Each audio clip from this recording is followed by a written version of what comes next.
ফোনটা হাতে নাও আবার সুন্দর আবার টিকটক করতেছে টিকটক করে না তো বাবা, টিকটক কেন করবো আমি?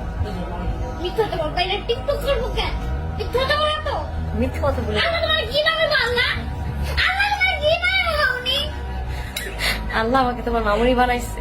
ঠান্ডা তোমার মামুনি বানানো যাবে না একটু ভালো লাগে না আমার কি ভালো লাগে তোমার? তোমার কি ভালো লাগে? ও কিন্তু একটা আদর্শ সন্তান হবে ইনশাআল্লাহ, সত্যি ও কিন্তু আল্লাহ ভীরু অনেক। কি ভালো লাগে? কিছুই ভালো লাগে না কিছুই ভালো লাগে না তোমার আল্লাহ অনেক কথা মারাইছে আল্লাহ অনেক কথা বানাইছে।